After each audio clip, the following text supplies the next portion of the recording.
This happened a while ago when I was home alone. It wasn't my first time being home alone, but what happened will terrify me if I'm ever home alone again. My parents had to go see my sick grandma, and she lived on the other side of the country, so it took at least 5 hours to get there. I wanted to go too, but I had an important exam the next day, so I stayed back. I don't have any siblings, so I had the house all to myself. My parents left at 6 in the evening. After they'd left, I just went to my room and started playing some video games. An hour or so went by, and I had to study or I wasn't going to pass the exam the next day, so I took out my notes and started going through them. I was listening to some music, so I almost couldn't hear anything. After a while, I started to get a little hungry, so I went to grab some snacks from the kitchen upstairs since my room is in the basement. I was rummaging through the fridge when I heard a knock at the door. It was kinda odd since my parents had told me we weren't expecting anyone. Quietly, I went to take a peek through the peephole. It was a girl. She looked to be around 14 or 15, and she was holding someone's hand, who I assumed was her little sister. I was so busy taking in their appearance that I didn't notice she was still knocking, now even louder. I asked her who she was and what she wanted without opening the door. There was no answer. Instead, she started knocking even harder. Then I heard a bang. This time, it seemed to be coming from my parents' room. I was scared at this point. I threw the pack of chips I was holding and rushed downstairs to my room and locked it.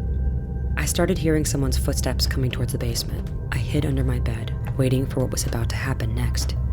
I almost started crying when I remembered that I'd left my phone on the kitchen table. Suddenly, I could hear police sirens, but I was confused because I didn't get the chance to call the police. Turned out that my parents' room faced our neighbor's house. When she heard the bangs, she knew something was wrong, so she peeped through her blinds only to see a sketchy person was trying to break into our house through my parents' bedroom window. She immediately called 911. The knocking on our door was a trap to distract me, so the burglars could get into our house. The burglars tried to run but were soon caught. My parents were later called. I'm forever thankful to my neighbor for saving my life.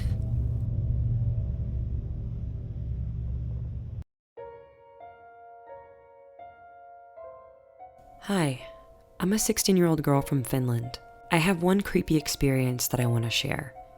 I really don't believe in paranormal activity, but this made me think twice. When I was 7 years old, we moved into a new house that was built in the 1950s. The house was pretty huge and had 3 floors. Back then, I had just one little sister. She was about 2 at the time. One day, my parents and my sister were just chilling at home. I wasn't in there because I was with my friends. That day, something strange happened with my sister. My mom asked her what's wrong, and my sister just pointed her finger at the stairwell and said, "That girl isn't my big sister." My mother thought it was just a child's imagination and shrugged it off. But my sister kept saying other things like, "There's a little girl, who's that girl?" And she pointed her finger to the empty stairs. This made my parents a little uncomfortable. A few weeks later, our family friends came to visit us. They had a 3-year-old kid. Let's call her Hannah. Hannah sat around our kitchen table. The table has a straight eye line to the stairwell. She stared at the stairs and said, "Why is there a flattened girl?"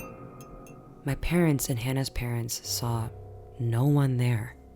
We always keep the lights on the stairs if someone needs to go to the bathroom or something at night. Sometimes we heard footsteps from the stairs, but weren't scared by that, we were just confused. When I was 13 years old, I was up late at night. Everyone was already asleep, but I wanted to watch YouTube and stay up. Suddenly, stair lights went on and off very fast for a whole minute. I was a little scared, but I still didn't pay much attention. My other baby sister, Susan, was born in 2018. The last part of this paranormal experience happened in 2019 when my younger sister, Susan, was a year old. My parents and Susan were in the living room. Susan said to my parents, "Why is there a girl on the ceiling?" And sometimes she asked about a girl who was on the stairs and in the living room. So that was my paranormal experience. Me and my parents have no clue what my sisters and Hannah saw when they were little children. These days, they don't remember anything about the stairwell ghost girl. I wonder if a little girl died at our house in the past. Even today, I hear footsteps on the stairs, but I'm not scared. I hope someday the girl ghost gets where she belongs.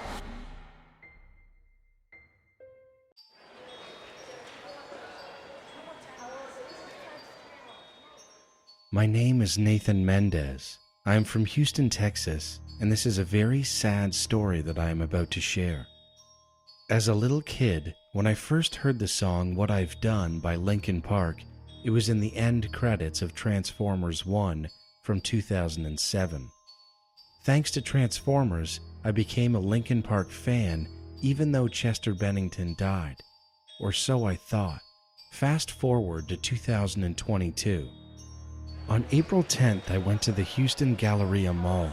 The Houston Galleria Mall is one of the biggest shopping malls in Houston, Texas. My family and I were looking for formal clothes to wear for church on Easter Sunday. When my mother was in a store called Bed Bath & Beyond, I waited outside. A few minutes went by, and a man approached me who looked and sounded exactly like Chester Bennington. He asked me if I knew where GameStop was because he had a son whose birthday had passed the month before. I pointed him in the right direction, but before I let him go about his business, I asked the man, "What is your son's name?" He answered Tyler. I asked him another question. "Are you Chester Bennington of Linkin Park?" But he didn't answer that question. He just turned and ran away. I even thought to myself, that can't be Chester Bennington because he died on July 20th of 2017. I just need to know something. Was that actually Chester Bennington? Or was that his ghost?